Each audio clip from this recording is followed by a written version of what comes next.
পেলে এই দোয়াটি পড়েন। দোয়াটি হচ্ছে আল্লাহুম্মা ইন্নাকা আফুন তুহিব্বুল আফওয়া ফাআফু আন্নি, অর্থাৎ হে আল্লাহ আপনি ক্ষমাশীল, আপনি ক্ষমাকে পছন্দ করেন, আপনি আমাকে ক্ষমা করুন।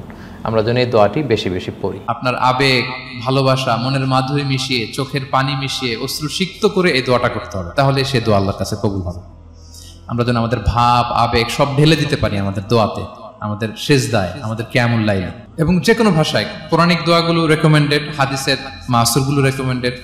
তাছাড়া আপনার নিজের ভাষায় আপনার কি চাওয়া, আপনার কি আকাঙ্ক্ষা, আপনার মনের কষ্ট, যাতনা সবকিছু আপনি আল্লাহ তাআলার কাছে পেশ করুন। এবং আম্মা জান আয়েশা জিজ্ঞেস করেছিলেন, ইয়া রাসূলুল্লাহ, আমি যদি কদর পেয়ে যাই আমি কি বলবো এ রাতে?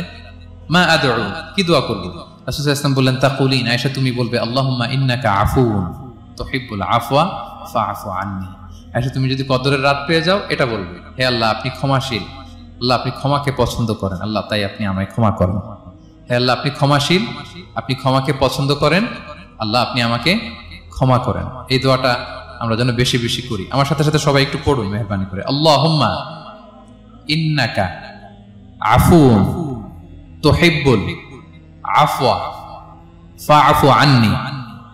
আল্লাহুম্মা ইন্নাকা আফুন তুহিব্বুল আফওয়া ফাআফু আন্নি। হে আল্লাহ আপনি ক্ষমাশীল, আপনি ক্ষমা করাকে পছন্দ করেন, আল্লাহ আমাকে ক্ষমা করেন। আমরা আমাদের নিজেদের ভাষায় অনেক দোয়া করতে পারবো, কিন্তু রাসূল সাল্লাল্লাহু আলাইহি ওয়াসাল্লামের শেখানো দোয়াগুলো এটা হচ্ছে মানে very precise in wording but comprehensive in meaning. এটার অর্থ, এটার আবেদন অনেক বেশি। আমি অনেক 10টা-20টা বাক্য বলে এত সুন্দর কথা মিলাতে পারবো না। রাসূল সাল্লাল্লাহু আলাইহি ওয়াসাল্লাম যেটা শিখিয়ে দিয়েছেন, আগে আল্লাহর প্রশংসা করলাম, আল্লাহ আপনি ক্ষমাশীল, আবারও প্রশংসা, আল্লাহ আপনি তো ক্ষমা করাকে পছন্দ করেন। যেটা আপনি পছন্দ করেন না ওইটা তো চাচ্ছেন, যেটা আপনার পছন্দ, যেটা আপনি করতে ভালোবাসেন, গাফিরিয যামবি ওয়া কাবিলিত তাওব, আপনি ক্ষমা করাকে পছন্দ করেন, তওবা কবুলকে আপনি পছন্দ করেন, তো সেটাই তো চাচ্ছি আপনার কাছে, আপনি আমার তওবা কবুল করুন, আল্লাহ আপনি আমাকে ক্ষমা করুন। এই দোয়াটা প্রত্যেক রাতে যেন আমরা বেশি বেশি করি। সম্মানিত সুধী।